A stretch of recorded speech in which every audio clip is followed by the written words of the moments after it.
Selected Short Stories. The Englishman and His Country. Some nations, perhaps most, talk much about themselves, but the Englishman at home, in his own country, seldom talks about Britain.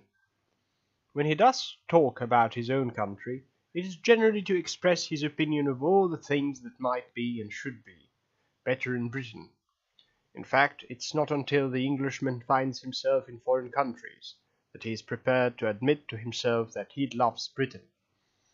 But he will hardly mention it to foreigners. We may learn something of the English if we have a look at them abroad. They behave differently from people from most other countries. If Germans met in the past outside their own country, they would talk of their political system. If the Russians of today meet, they will soon commence talking of what the new Russia has done for the people. The Dutch will talk to each other of trade and their empire in the East. The French will in a very short time get to the question of internal politics. The Americans will very quickly get to the subject of money. What do Englishmen talk about when they meet abroad? Generally speaking, none of the things already mentioned. Instead, they will talk of the fun they had in playing cricket, football, tennis, or some other kind of sport. They will talk of famous football and cricket games they have been to watch. They will talk of the wonderful times they spent out in the country or at the seaside, of the land of small houses, each with its own garden, of trips they made to the mountains of Wales and Scotland, or to the lakes of northwest England, of days of peace and brilliant sunshine spent in fishing, of the many famous old inns all over the country and the quality of the beer drunk in them. They will talk of hundreds of small things that got to make up British life. For hundreds of years foreigners have tried to find the good and bad points of the English, and to understand them as a nation. In speaking to foreign students from different countries, an Irish professor, P.C. Buck, once expressed his opinion of the English as follows: "I am not an Englishman, so I can tell you quite frankly that the English people are extremely difficult to understand.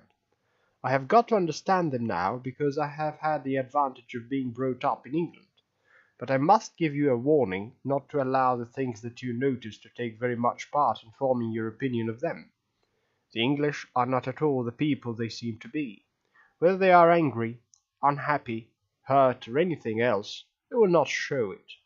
You may watch Englishmen receiving telegrams containing news of some terrible happening or of a piece of extremely good luck, but from his behavior and the expression of his face you will not be able to say which it is. The English are the strangest people, although they have invented most of the good games the world plays today. I believe they are the only people who play them just because they love them and not because they want to win.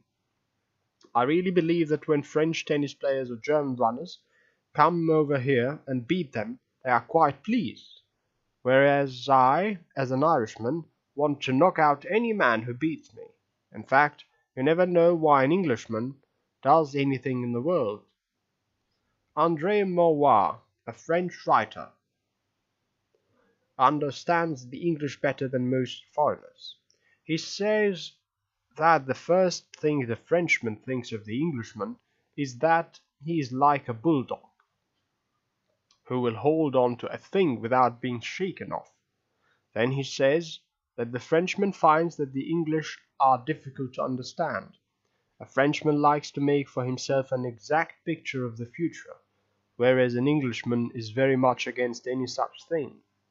The Englishman does not like anything that is too definitely explained. He prefers the matter not to be too clear, and likes to decide at the last moment. It is only when it's time to take action that he discovers what he wants to do. Mr. Maurois thinks that one of the reasons why England is so strong is the fact that political party differences in England go far less deep than they do in France. Thus, when necessary, it is easy for the whole nation to work together in time of danger. Then there is the fact that the English seem so happy. Mr. Maurois says that when the Frenchman sees the Englishman's dislike of too much work, and the large place given to sport in his education, he gets the impression of a people always on holiday. A Frenchman would be surprised to see how the Englishman always looks on the bright side of things. Sometimes he will even be astonished at instances of the famous English good humour.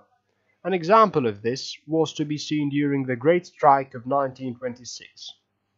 A one-day cricket match was arranged between strikers and the police. In what other country of the world would such a thing be possible? The English love their homes, and the old saying, "My house is my castle," is very true. They love children, and it would be difficult to find a people who have a greater respect for the law of their country. They love all sorts of sport. Fair play is one of the most important things in the world to an Englishman, not only in sport but also in his daily life.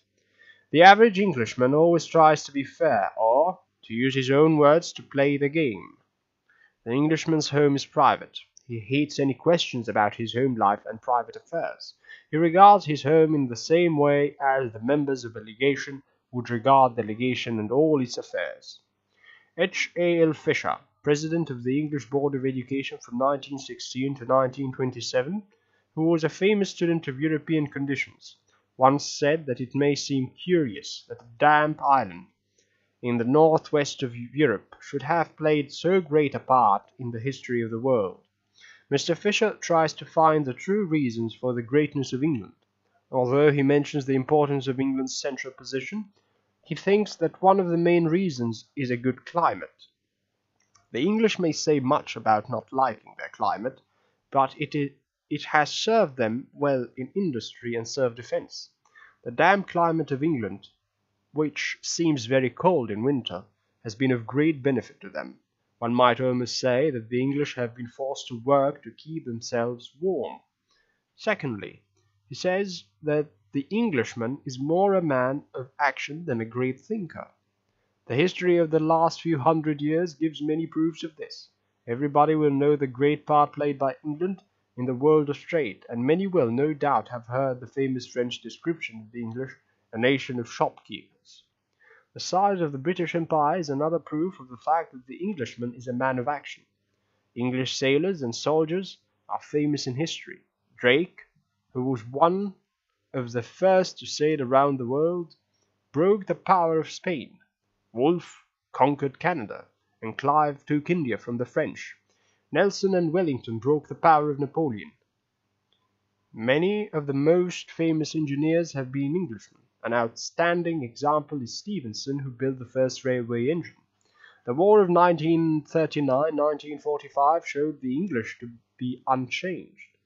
During the war, numerous things were invented, more than 3,000 of which were given to America by Britain.